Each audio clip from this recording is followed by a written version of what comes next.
Good American Family creator Katie Robbins unpacks Episode 5's shift to Natalia Grace's POV that challenges audiences' biases. The latest episode of Hulu's Good American Family challenges audiences' own biases by flipping the script on the dominating narrative in the Natalia Grace case over the past decade. After 4 episodes of seeing Natalia through the eyes of Christine and Michael Barnett, Episode 5 begins to show us what life was like from Natalia's perspective during the years where she was abandoned by her adoptive parents and forced to live on her own as a child. I think that there's a lot to say about her experience and what it reflects back on society. I think that what happened to Natalia would not have happened had she not had dwarfism, had she not had a disability, and had people not made assumptions based on growth patterns in people of average stature. Creator Katie Robbins tells Deadline of Episode 5.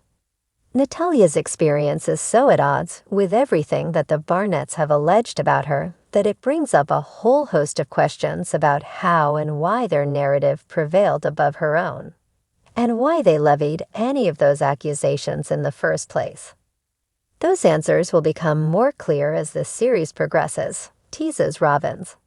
In the interview below, she unpacks Episode 5's complete tonal shift and explains how she balanced these warring perspectives to tell this story. So the first 4 episodes are told from the Barnett's point of view and are inspired by allegations they made about Natalia. And when you read those allegations, they are incredibly heightened. They are incredibly melodramatic. They are the stuff of horror films. And so in telling those episodes from their eyes, we wanted to portray Natalia as that, as the way that they had described her, because so much of our experience interacting with this story was through the way that the Barnetts were talking about it. So that's the version of Natalia that we see, the melodramatic, almost camp kind of tone of those first 4 episodes. We close the door on the end of Episode 4, and the Barnetts are like, "Thank God, we got the hell out of Dodge." And then we start the next episode on the other side of that door with Natalia. So it's the first time we're in a scene by ourselves with Natalia. I don't know if audiences will have realized that until they get to Episode 5. But up until then, you've never been alone with Natalia, because it's always been about the gaze of Michael and Christine. So all of a sudden, we're with her by herself. She doesn't have to be performing for anyone. If she's an adult, she doesn't need to be acting like a child. Yet she is. So there's this kind of downshift in tone that happens. It becomes a bit more grounded. It becomes a bit more gritty, because suddenly, we are with Natalia, and we are in her version of her experience. There is both a shift in tone and in camera language that our incredible director, Liz Garvis, and director of photography, Carmen Cabana, came up with to shift there. I hope that it feels authentic and earned, because we are now suddenly telling the story in a different way. In an era of prestige television packed with morally gray characters, Katie Robbins' Good American Family has cut through the noise by taking on a real-life mystery that defies easy answers. The show, based on the headline-grabbing case of Natalia Grace Barnett, the Ukrainian orphan at the center of a bizarre and tragic adoption saga, has not shied away from controversy. But in Episode 5, titled Little Girl Lost, Robbins and her team flipped the script in a way that has left critics and viewers reeling. Up until now, the series had leaned into the Barnett's narrative, presenting Natalia as an unpredictable, possibly dangerous presence in their lives. But Episode 5 marked a sharp pivot, offering for the first time Natalia's own point of view. It was a creative risk, one that Katie Robbins describes as absolutely necessary. I knew from the very beginning that this story couldn't just be told from the outside looking in.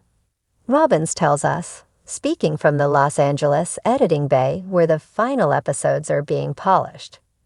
Natalia's voice was always going to be central. The question was when to let her speak. a ticking clock, and a shifting perspective.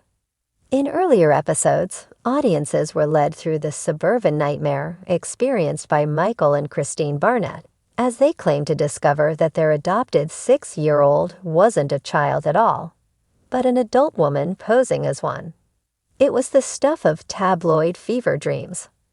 A child who didn't grow, bones that suggested an older age, violent outbursts, and tales of threats whispered in the dead of night. Episode 4 ended with a chilling shot. Christine locking the front door and turning off the lights, muttering, "She's not our daughter anymore." Then came Episode 5, and with it, a haunting silence replaced by Natalia's voiceover. We weren't in the Barnett's home anymore.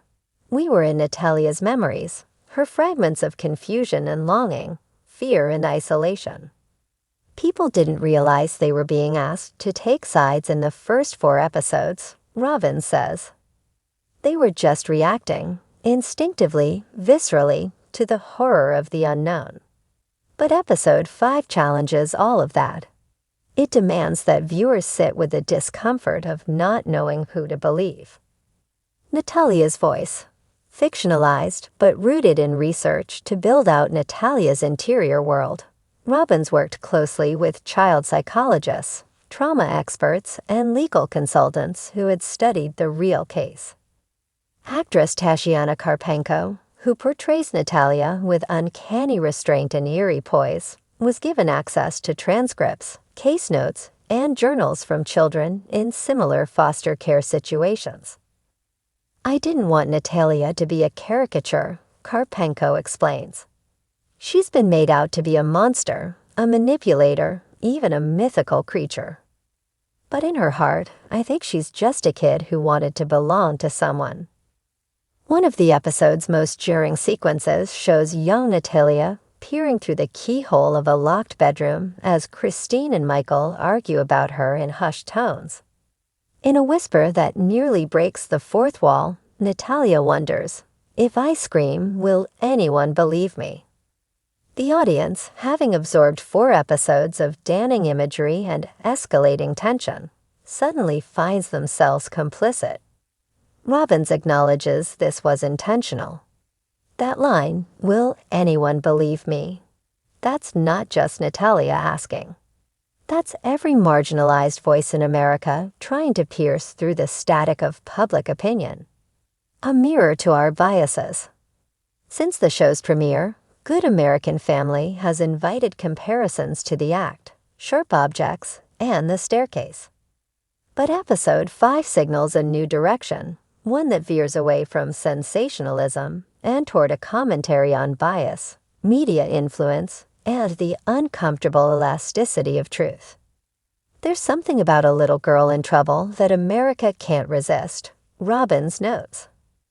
But the second that girl doesn't conform to our expectations, if she's not white, if she's not passive, if her trauma looks messy, we pull away. We start asking if she's really a victim.